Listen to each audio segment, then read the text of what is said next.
Viewers very warm welcome this show. मैं हूं कामरान शाहिद। पाकिस्तान में जो एक चीज़ जिसका कोई भी गवर्नमेंट या अपोजिशन जिसको प्रायोरिटी पर नहीं रखती वो है एजुकेशन, और एजुकेशन से जुड़ा हेल्थ का डिपार्टमेंट।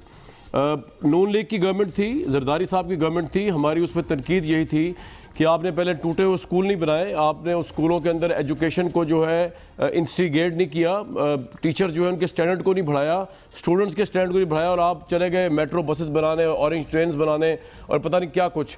ये वो तमाम चीज़ें हैं बाहर से इंजीनियर्स ला के, ये वो चीज़ें हैं जो पाकिस्तान के स्टूडेंट्स को खुद बनानी है इससे पहले कि वो तालीम हासिल करें उसके बाद।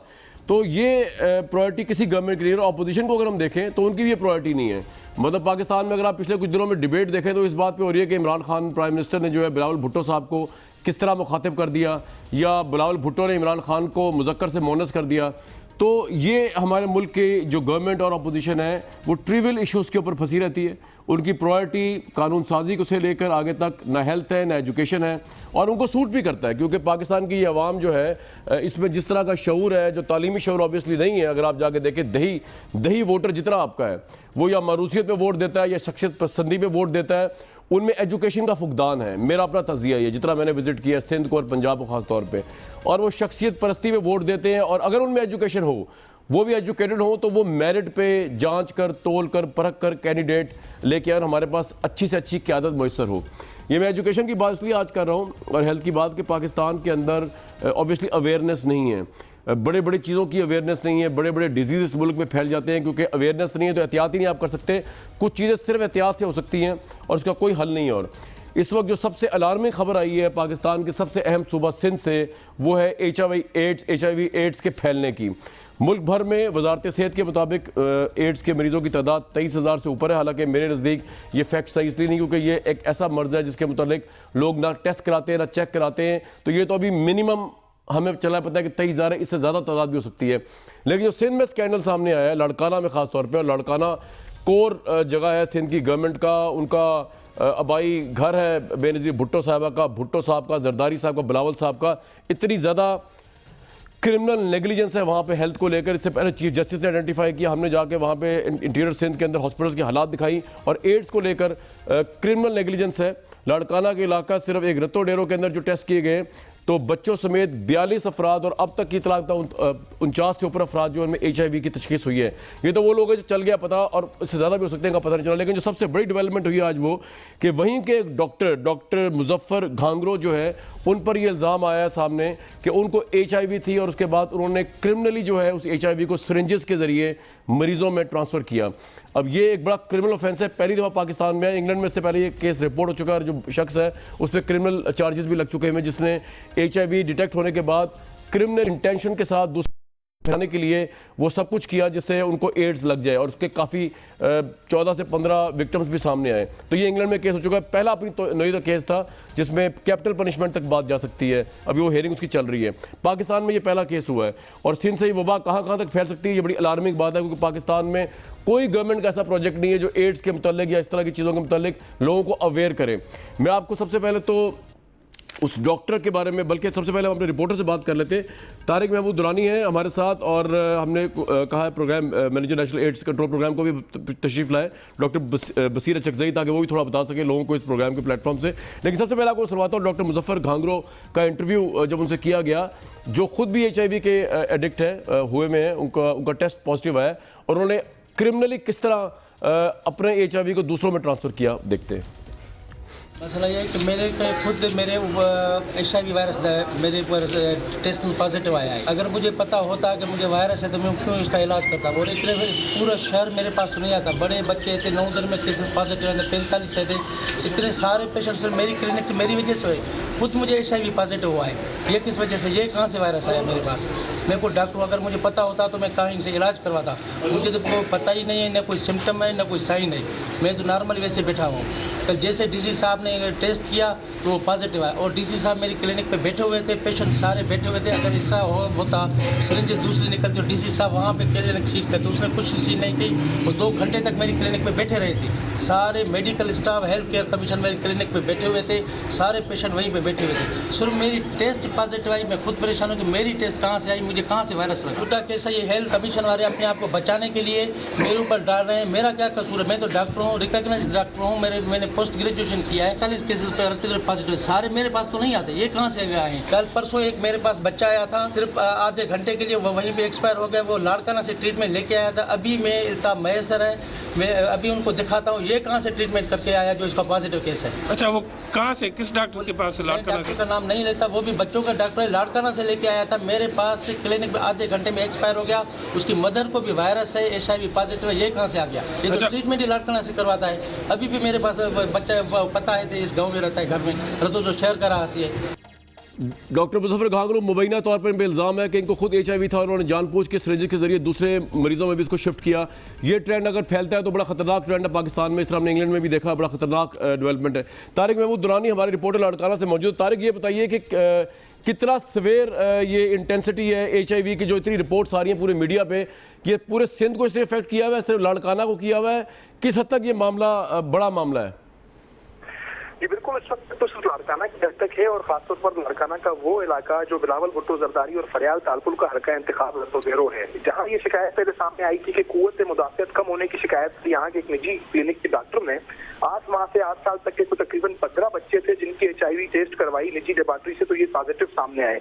जब ये खबरें हुकूमत सिंध, महकमा सेहत और सिंध हेल्थ कंसल्ट प्रोग्राम तक मीडिया के थ्रू पहुंची तो उन्होंने यहाँ कैंप लगाया है। आज 6था रोज यहाँ स्क्रीनिंग का अमल जारी है। 1100 अफराद की स्क्रीनिंग हुई है और तकरीबन 40 से ज्यादा अफराद में इस वक्त तक जो। लेकिन तारिक साहब, बात यह है कि हर एजुकेटेड आदमी को पता है कि जब एक दफ़ा एड्स हो जाए तो उसका कोई इलाज नहीं है, तो स्क्रीनिंग टेस्ट का तो कोई फ़ायदा नहीं है। इसका सबसे बेहतरीन इलाज तो ये है कि गवर्नमेंट जो है वो लोगों को अवेयर करे। उसके लिए क्या किया है? लाड़काना तो इनकी गद्दी है, सियासी गद्दी है पीपल्स पार्टी की, उसके लिए इन्होंने अवेयरनेस के लिए क्या किया है? अवेयरनेस के हवाले से इस वक्त तक ये 6था दिन है, कोई भी इंतजाम हुकूमत सिंध की जानिब से यहाँ रतोदेरो और लाड़काना में नहीं किया गया। सिर्फ स्क्रीनिंग के लिए यहाँ 4 से 5 कैंप वो भी सिर्फ रतोदेरो तहसील में लगाए गए हैं, और वहाँ लगाने के बाद सिर्फ स्क्रीनिंग का जो अमल है वो जारी है। 1100 अफराद की हो चुकी है स्क्रीनिंग, और अभी वहाँ पर जो ये कैंप है वो कायम है। इसमें जो सबसे जो एक अजीब बात सामने आई थी वो ये है कि इसमें सबसे ज्यादा 40 से ज्यादा अफराद हैं, इसमें 8 माह से 7-8 साल के बच्चे हैं जो सबसे ज्यादा मुतासिर हुए हैं, जो कि एक हैरानकुन बात थी, जिस पर यहाँ जो सिंध हेल्थ केयर कमीशन था, ज़र इंतजामिया है, महकमा सेहत है, उन्होंने यहाँ निजी क्लिनिक और लेबॉर्ट्रियाँ जो 28 के करीब है नहीं, वो तारिक भाई, बात ये है कि वो हैरानकुन इसलिए नहीं कि अगर आपके पेरेंट्स में से किसी एक को HIV है और उससे बच्चा है तो ऑब्वियसली वो HIV हो जाएगा, बच्चे का कसूर तो कोई नहीं है, वो बाय बर्थ भी हो सकता है। लेकिन मुझे बताइए, डॉक्टर मुजफ्फर जो है उन पे जो इल्ज़ाम लगा, जिसको उन्होंने डिनाई किया है कि उन्होंने सिरिंज के जरिए अपने HIV ब्लड को ट्रांसफर किया दूसरे मरीजों में, आपके ख्याल में कितनी हकीकत है इस बात की? आप वहाँ जर्नलिस्ट तैनात है, आपको तो पता होगा ज़्यादा इन्फॉर्मेशन। ये इल्ज़ाम लगाया या इनको फंसा रहा है वजारत सेहत? यही एक हैरत अंगेज बात मैं आपको बता दूं। आपने बच्चों की बात की कि उनके वालिदैन को होनी चाहिए। यहाँ जो भी केसेस सामने आए हैं उसमें किसी के भी वालिदैन को HIV एड्स पॉजिटिव नहीं है जी। किसी अच्छा, ये तो बड़ी स्ट्रेंज बात। वालिदैन की किसी को भी यहाँ HIV एड्स। तो ये बच्चे जो है ये सारे डॉक्टर मुजफ्फर के अंडर ट्रीटमेंट थे जिन पे इल्जाम है कि वो सिरिंज के जरिए मरीजों में या बच्चों में ट्रांसफर कर रहे हैं अपना HIV ब्लड? जी, असल वजह यह है कि रतोदेरो अस्पताल में कोई भी पीव का डॉक्टर तैनात नहीं है। यहाँ बड़ी तादाद में निजी क्लिनिक है जहाँ डॉक्टर मुजफ्फर जैसे, और उसके अलावा कितनी ही अताइयों की क्लिनिकें कायम है जहाँ पर बच्चों का इलाज किया जाता है, ब्लड ट्रांसफ्यूजन की जाती है, एक सिरिंज को 3-3 बार इस्तेमाल किया जाता है। इस तरह की शिकायत माजी में भी थी, और ये जो केस सामने आया है इसकी भी सबसे बड़ी वजह सिर्फ और सिर्फ ये है। मैं आपको मुजफ्फर जिन्होंने जो कार्रवाई की, जो महकमा सेहत ने कार्रवाई की, उन्होंने भी उन्हीं लेबॉर्ट्री और उन्हीं निजी क्लिनिक पे काम करने वाले डॉक्टरों और जो स्टाफ था उनकी स्क्रीनिंग करवाई, जिसमें डॉक्टर मुजफ्फर के पास जो है उस पर HIV एड्स जो है वो जो है पॉजिटिव आई है। एक बकौल डॉक्टर मुजफ्फर के उसे इस HIV एड्स का पहले इल्म नहीं था, लेकिन जो हमारे जराए हैं वो इस हवाले से बताते हैं कि डॉक्टर मुजफ्फर कई अर्सा बीमार रहा है और रतोदेरो वो। बिल्कुल ठीक, बहुत शुक्रिया तारिक साहब, आपने बड़ी अलार्मिंग बात है। आपने कहा कि इतना पैथेटिक सिस्टम है सिंध के अंदर हॉस्पिटल्स का और ब्लड ट्रांसफ्यूजन का और सिरिंजेस का, कोई देखा नहीं आता कि यूज़ करनी है नहीं यूज़ करनी है। कि इस वजह से ही बच्चों तक में ट्रांसफर हो रही है। मेरे साथ मौजूद है तारिक महमूद, मेरे साथ मौजूद है डॉक्टर बसीर अचकज़ई, आप program manager national AIDS control program. Doctor साहब, मुझे मुख्तसर ये बता दीजिए कि पाकिस्तान में ये जो वजारत सेहत का है कि 23,000 मरीज़ है, आपके ख्याल में इससे ज़्यादा लोग हैं क्योंकि लोगों में अवेयरनेस नहीं है और वो डिटेक्ट नहीं हुए, या इतनी तादाद है अभी? नहीं, तादाद तो तकरीबन जो हमारी एस्टिमेशन है, जो मुख्तलिफ बैनुल-अक़वामी इदारों की मदद से हम हर 5 साल के बाद पाकिस्तान में HIV का सर्विलेंस डेटा इकट्ठा करते हैं जी, तो उसके मुताबिक इस वक्त पाकिस्तान में 1,50,000 के करीब ऐसे लोग हो सकते हैं कि जिनको HIV पॉजिटिव हो। कामरान साहब, आपको थोड़ा सा उस पर अगर जी बताइए। पाकिस्तान एक ऐसा मुल्क है कि यहाँ पे HIV जो है ये कंसंट्रेटेड एपिडेमिक का मतलब ये है कि ये सिर्फ 4 या 5 जो रिस्की बिहेवियर के लोग हैं, जिसमें आपको मुझसे ज्यादा बेहतर इल्म है कि जो ट्रांसजेंडर है, जो फीमेल सेक्स वर्कर हैं, मेल सेक्स वर्कर्स हैं, और ज्यादातर जो इंजेक्शन ड्रग यूजर्स हैं, जो सिरिंज एक्सचेंज करते हैं एक दूसरे के साथ, तो ये 4 वो हाई रिस्क ग्रुप्स हैं कि अभी तक पाकिस्तान में HIV इन 4 खतरनाक या रवैयों के जो मालिक लोग हैं इनमें मौजूद हैं। जहाँ तक आपने अभी जो बात की ना बच्चों की, तो बच्चों में ये एक मरतबा से ज्यादा ये एपिडेमिक 5-6 मरतबा पंजाब में, इस्लामाबाद में और लाड़काना में पहले ये एपिडेमिक इस तरह निकला है कि जो ब्लड ट्रांसफ्यूजन है वो बच्चे जो थैलेसीमिया के बच्चे होते हैं उनको खून फ्रीक्वेंटली तो वो एड्स ज्यादा ब्लड लग जाता है जिसको एड्स ऑलरेडी होती है। यस, वो ऐसे जो इंजेक्शन। तो डॉक्टर साहब, मेरे 2 आपसे मुख्तलिफ सवाल बता दीजिए कि ये जो ऑब्वियसली इसका इलाज तो कोई नहीं है ना अभी भी, ये तो लोगों को बता देना कि इसका इलाज पूरी दुनिया में कोई नहीं है, एम आई राइट? कामरान साहब, HIV का अगर आप आज ही खुदा ना खास्ता एक बंदा डिटेक्ट हो जाए और वो अपना ट्रीटमेंट शुरू कर लें तो जिंदगी भर के लिए वो एक नॉर्मल जिंदगी गुजार सकता है अगर वो इलाज मुसलसल करें। और ये बहुत ही फ्री ऑफ कास्ट है। हमारे तकरीबन 35 मराकज हैं पूरे पाकिस्तान में और 50 ऐसे मराकज हैं कम्युनिटी में, जिन कम्युनिटीज की मैंने आपके साथ अभी जिक्र किया, सिंध में और पंजाब में जो कम्युनिटी है, जो फीमेल सेक्स वर्कर्स हैं, जो ट्रांसजेंडर हैं, जो MSM है, उन कम्युनिटीज के साथ डायरेक्टली हमने उसको एंगेज किया। डॉक्टर साहब, मेरा क्विकली एक और सवाल आप ले लीजिए कि पूरे पाकिस्तान में किसी गवर्नमेंट की तरफ से एड्स को लेकर अवेयरनेस मुहिम नहीं चलाई जाती, क्या हम शर्माते इस तरह की इश्यूज पे बात करते हुए? हालांकि ये तो बड़ा इंपॉर्टेंट इशू है और इससे लाखों लोगों की जान बच सकती है अगर उनको पता हो कि किस तरह की, जैसे कि छोटी सी बात है कि अगर आप किसी का यूज रेजर इस्तेमाल ना करें, जो नाई की दुकानों पे उस तरह इस्तेमाल हो रहे होते हैं, लेकिन ये अवेयरनेस कौन देगा? मतलब गवर्नमेंट के लेवल पे मुझे तो कहीं अवेयरनेस नजर नहीं पिछले कई दिहाइयों में। आपको लगता है कि सफिशिएंट अवेयरनेस है लोगों में? मेरी गुजारिश है कि सबसे बड़ी जो चैलेंज, इस वक्त बड़ा चैलेंज है हमें जो फेस कर रहे हैं, वो यही है कि लोगों में वो रवैये, यानी मिसाल के तौर पे अगर वो रिस्की बिहेवियर का हामिल हैं तो एटलीस्ट प्रिवेंटिव मेजर इस्तेमाल करें, नए सिरिंज का तकाजा करें अगर इंजेक्शन ड्रग यूजर्स हैं, मतलब सेक्सुअल जो एक्टिविटीज लोग करते हैं उसमें प्रोटेक्शन कंडोम का इस्तेमाल। बहुत शुक्रिया डॉक्टर बसीर अचकज़ई साहब। और ऑब्वियसली एक प्रोग्राम इसके लिए काफ़ी नहीं है, ये तो एक गवर्नमेंट लेवल में मुहिम चलनी चाहिए एजुकेशन करने के लिए। मैं एजुकेशन हेल्थ पे ज़रूर बात इसी से शुरू करूँगा। मेरे साथ फ़रक हबीब साहब मौजूद है, MNA पाकिस्तान तहरीक इंसाफ के, बैरिस्टर मोहसिन राजा साहब MNA पाकिस्तान मुस्लिम लीग नून से, और major general retired Ejaz Awan साहब दिफाई तजिया निगार हैं। फ़रक हबीब साहब, आपकी गवर्नमेंट ने हेल्थ के इश्यूज़ को लेके, इवन ये HIV इतना बड़ा इशू है, इसको लेकर कोई आपकी तरफ से भी इस तरह का इनिशिएटिव नज़र नहीं आया? सेहत कार्ड तो आया है जिसके ऊपर लोगों को शायद सुनवाई भी होगी, वोट भी मिलेगा, लेकिन ये इस तरह के इश्यूज़ को आप लोग क्यों नहीं उठाते, हाईलाइट क्यों नहीं कर रहे? यकीनन कामरान साहब, आपने एक बड़े अहम इशू की तरफ आज जो है उसको रेज़ किया है, और मैं समझता हूँ कि एड्स जो है वो एक ऐसी बीमारी है जो बड़ी मौलहक बीमारी है और इसी तरीके से ये आगे फैलती भी है, और आपने इसकी तरफ तवज्जो भी दिलाई है। यकीनन जो है वो मिनिस्ट्री ऑफ हेल्थ ने इसके ऊपर कोई ना कोई उनका इनिशिएटिव ज़रूर मौजूद होगा, और ये जो नेशनल एड्स कंट्रोल प्रोग्राम है इनका लिंक भी जो है वो उस मिनिस्ट्री के साथ ज़रूर होगा। और आज आपके इस प्रोग्राम से भी यकीनन मैं भी आपका यहाँ से जो मैसेज है वो वहाँ पर पहुँचाऊँगा ताकि अवेयरनेस लोगों के अंदर फैलाई जा सके, और जो प्रिवेंटिव मेजर्स हैं उसको आप लिया जा सके ताकि इस बीमारी से जो है लोगों को पाक रखा जा सके। आपके इल्म में है इस जैसी कई और बीमारियाँ हैं, जिस तरह पोलियो है, बाकी केसेस हैं, उनके हवाले से भी आपको पता है कि तमाम गवर्नमेंट्स हैं, चाहे सूबाई हुकूमत है, फेडरल गवर्नमेंट है, वो काफ़ी मुतहरक नज़र आते हैं। तो मैं समझता हूँ इसके ऊपर भी जो है वो मज़ीद काम जो है वो तेज़ किया। राइट। राजा साहब, आपकी गवर्नमेंट ने लैपटॉप पे करोड़ों रुपए के ऐड लगाए, कोई मसला नहीं। आप लोगों ने खुशहाल पाकिस्तान पे, पंजाब पे बड़े बड़े ऐड लगाए, पढ़ा लिखा पंजाब पे लगाए, तंदूरों पे लगा दिए, लेकिन इस तरह के क्रिटिकल इश्यूज़ के ऊपर आपको लगता नहीं कि आपको भी इनिशिएटिव लेना चाहिए था, ताकि अभी जो बताया डॉक्टर बसीर चकजई साहब ने कि 1.5 लाख से ज़्यादा लोग इसके इफेक्टिव हो सकते हैं पाकिस्तान में और उनमें अवेयरनेस आती है, लेकिन आपकी तरफ से भी कोई इनिशिएटिव नज़र नहीं आया कभी इस तरह के सॉलिड इश्यूज़ को लेके? राजा साहब, जब आप गवर्नमेंट में थे।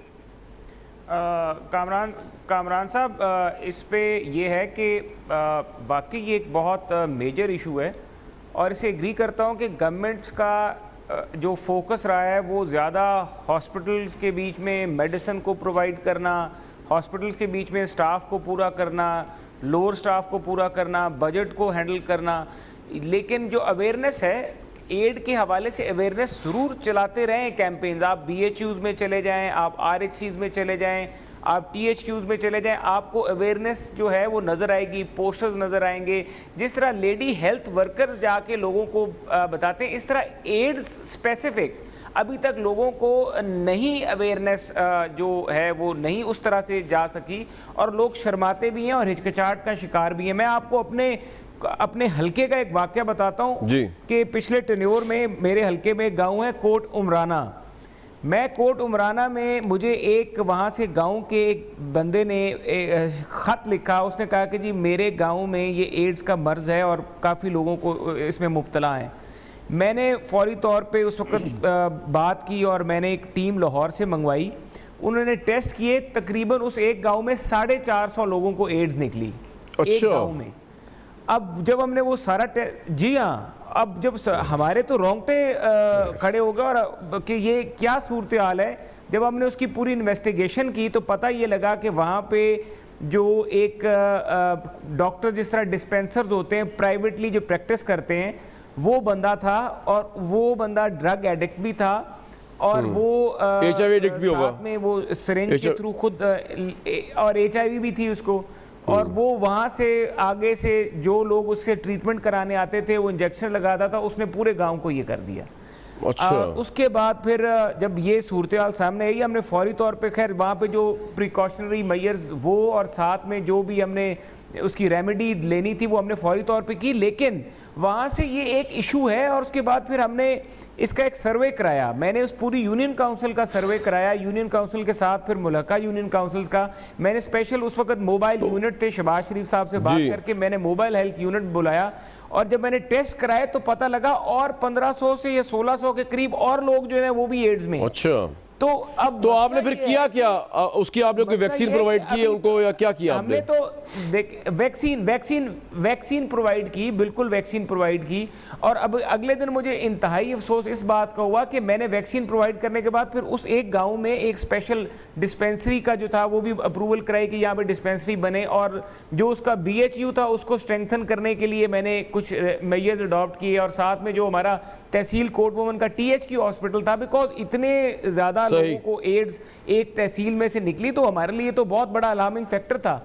हमने वो किया। लेकिन अभी 2 दिन पहले मैं उन हॉस्पिटल्स में गया हूं तो कामरान साहब ये बात बड़ी अहम है कि उन हॉस्पिटल्स में ना डॉक्टर्स हैं, ना वहाँ पे एक्स्ट्रा स्टाफ है।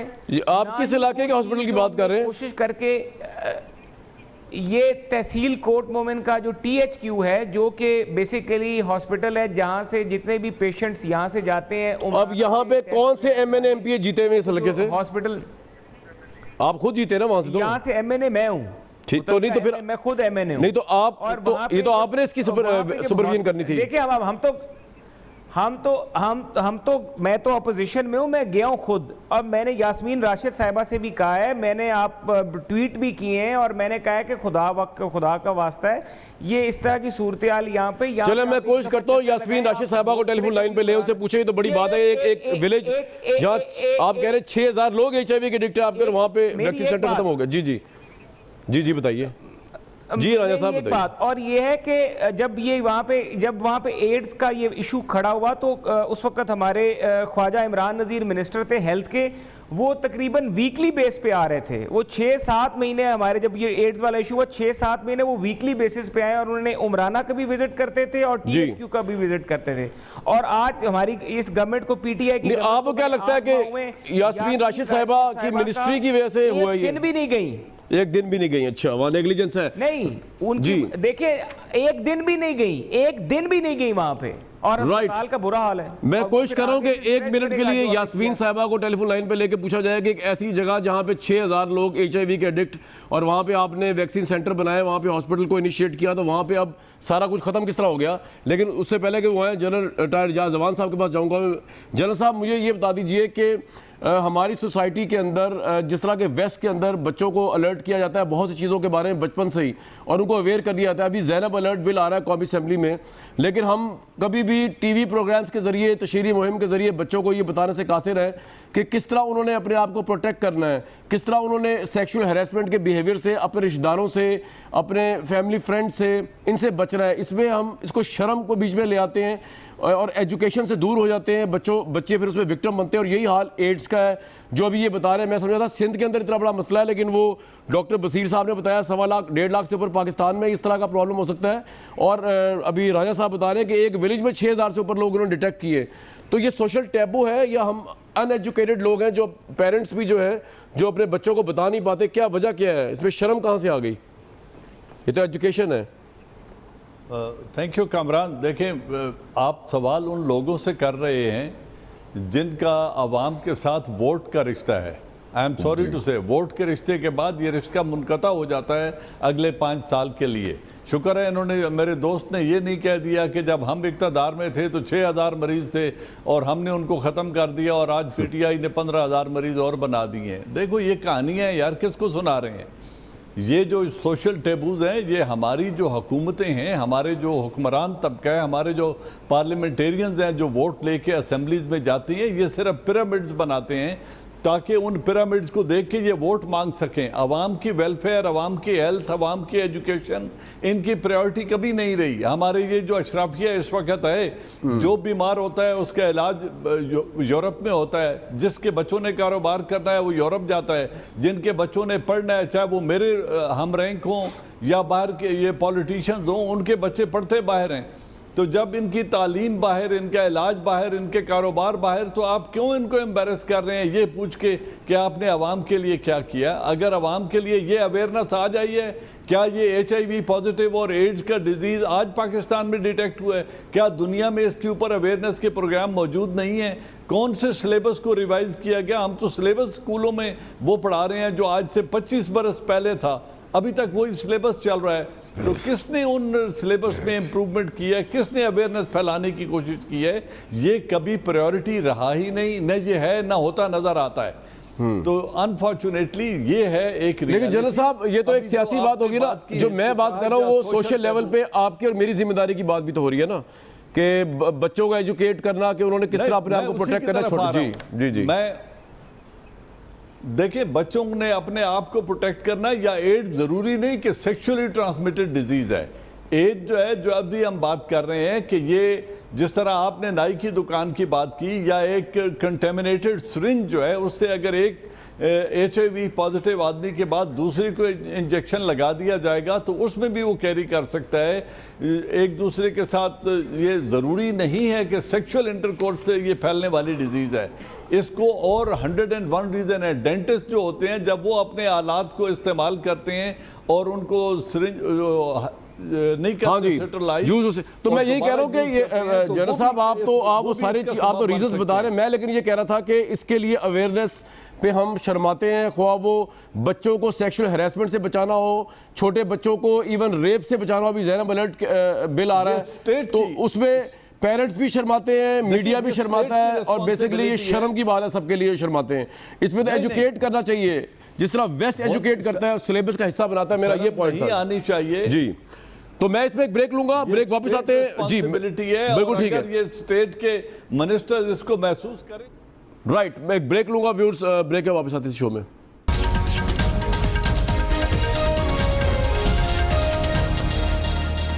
Viewers very warm welcome back to this show. बड़ी अलार्मिंग बातें अभी पता चली प्रोग्राम के पहले हिस्से में। HIV जिस तरह फैल रहा है पूरे पाकिस्तान में, वो बड़ी अलार्मिंग सिचुएशन है। पंजाब का तो राजा साहब ने बता दिया, सिंध का हमने आपको बता दिया, और जो रिप्रेजेंटेशन आई हुई थी नेशनल एड सेंटर की तरफ से, प्रोग्राम मैनेजर, उन्होंने तो बताया कि 1.5 लाख से ऊपर पाकिस्तान में इस तरह के लोग पाए जा सकते हैं। फ़ारूक हबीब साहब, एजुकेशन सेहत से भी ऑब्वियसली एक बढ़ के एक चीज़ है जिसको कहते हैं गुर्बत, जो बीमारी से बढ़कर लोगों को लगी हुई है। अब हफीज़ शेख साहब आ गए हैं, नए वज़ीर ख़जाना, जिनके मुतालिक बहुत से लोगों को कोई उम्मीद तो नहीं, क्योंकि ये आजमाए हुए हैं और इनके दौर में भी पाकिस्तान की तारीख में सबसे ज़्यादा लोन और हैवी डेट लिया गया, जो 113% से ऊपर बनता है पाकिस्तान की GDP का। तो कहने का मतलब ये है कि अब क्या चेंज आ जाएगी, हफीज़ साहब आ गए तो क्या अब कोई नई बहुत कितनी बड़ी चेंज आ रही है इस उम्र के मुकाबले में, विजन वाइज, पॉलिसी वाइज? देखें जो इम्पॉर्टेंट चीज़ है वो ये है, वो तरजीहात हैं आपका। अगर आपने कर्ज़ लिए हैं तो कर्ज़ लेके ये भी देखना पड़ेगा कि वो इस्तेमाल कहाँ पर हुए हैं। क्या वो इस्तेमाल, वो लोन जो है, लोन ट्रैप जो था, वो क्या नॉन प्रोडक्टिव चीज़ों के ऊपर इस्तेमाल हुआ है या उनकी को नहीं? अब ये क्या करेंगे, मैं पूछ रहा हूँ हफीज़ साहब क्या करेंगे, नई विजन क्या ला रहे हैं इस उम्र के मुकाबले में, ये सवाल था मेरा। वो तो माजी हो गई उनकी, जो हो गया जी। देखें यकीनन जो है वो प्राइम मिनिस्टर के इनिशिएटिव्स हैं, जिसके अंदर आपके इल्म में है कि 82 अरब का जो है वो गुर्बत मिटाओ प्रोग्राम है, जिसको एहसास का नाम दिया गया है, जिसके तहत जो है वो टारगेटेडली जो हमारा पॉवर्टी एलिवेशन का प्रोग्राम है, जिसके अंदर गरीब लोग हैं उनको कर्जे भी फराहम किए जाएंगे, छोटे लोन्स भी देंगे, उसके अंदर खवातीन का भी शोबा शामिल है। 82,000 लोग तो मसला नहीं है फर्क भाई, ये तो पाकिस्तान का मसला बहुत बड़ा। अभी ओगरा ने जो अच्छा 82 अरब का आपने फंड का, सॉरी मैंने 82 अरब के, ठीक है, लेकिन ठीक है 82 अरब के फंड की बात की है। ये कब तक इम्प्लीमेंट हो जाएगा? काबीना में डिस्कशन हुई, ये तो इम्प्लीमेंटेशन के फेज में इसका तो मैकेनिज्म जो है वो तैयार हो चुका है। तो ये पैसा कहाँ से आ रहा है इसके लिए? बात थी वो काबीना के अंदर, जी इसके लिए पैसा कहाँ से आ रहा है? ये पैसा जो है वो हुकूमत के पास मौजूद है।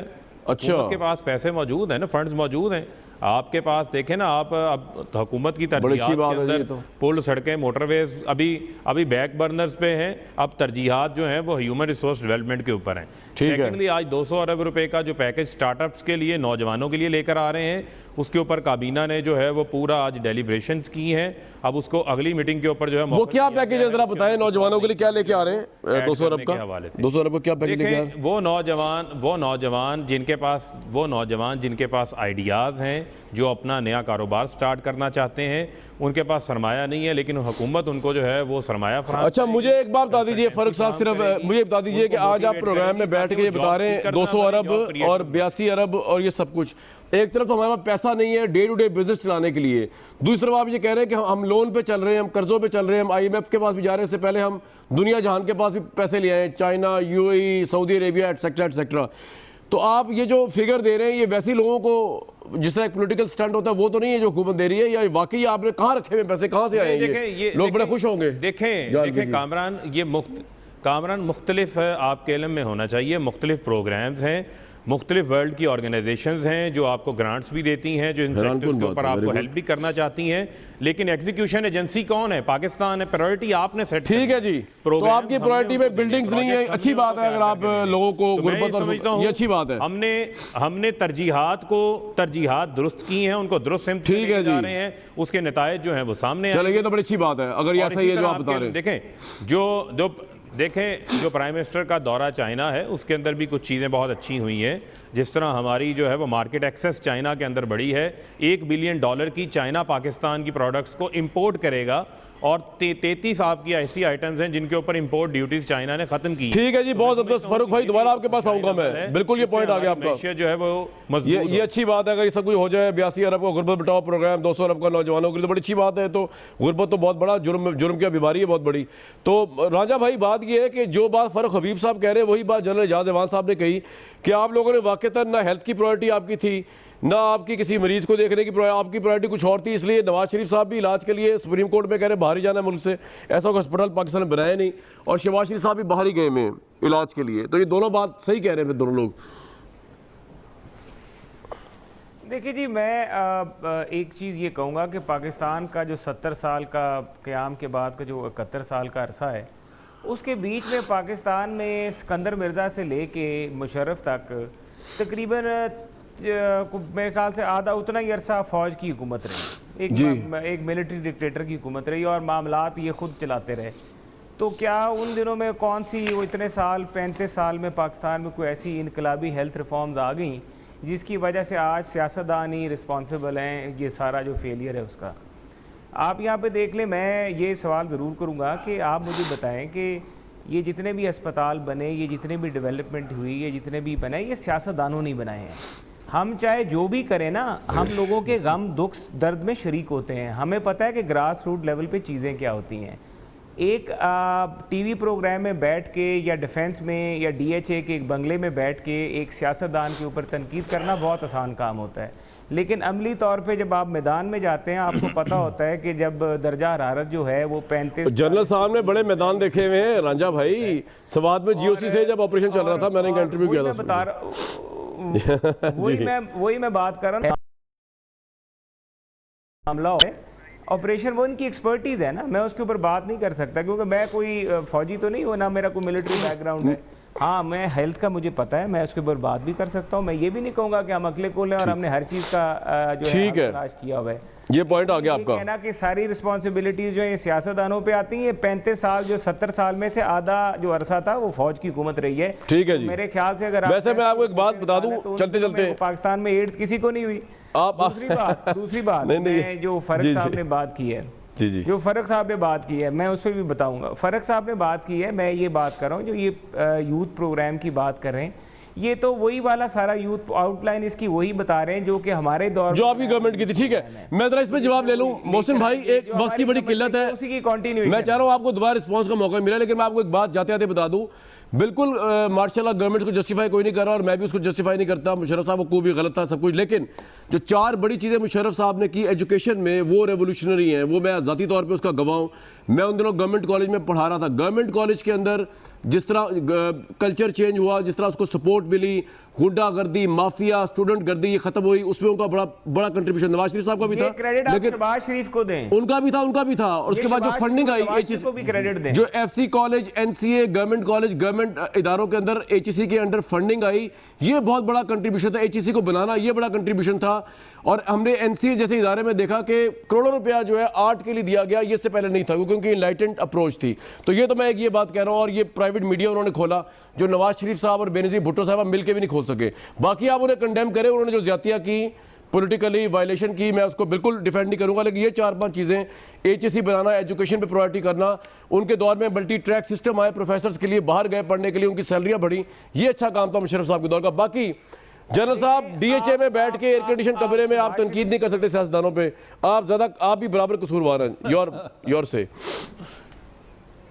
हाँ बिल्कुल ये आप दोस्त कह रहे हैं। ये मंगला डैम भी नवाज शरीफ ने बनवाया, तरवेला डैम भी शहबाज शरीफ ने बनवाया, लार्जेस्ट इरिगेशन कैनाल सिस्टम भी जो है वो हमजा शरीफ ने बनवाया, और ये कुछ राजा साहब ने उनके साथ मिलके बनाया गया। व्हाट आर वी टॉकिंग यार, क्या बात कर रहे हैं? बात सिर्फ इतनी नहीं है, और वाटर सब लोग जो आए हैं के दौर में हो, ये भी याद रखें ना, वाटर ट्रीटी भी, हाँ बिल्कुल हुआ है, बिल्कुल सिंतास मुआहदा भी।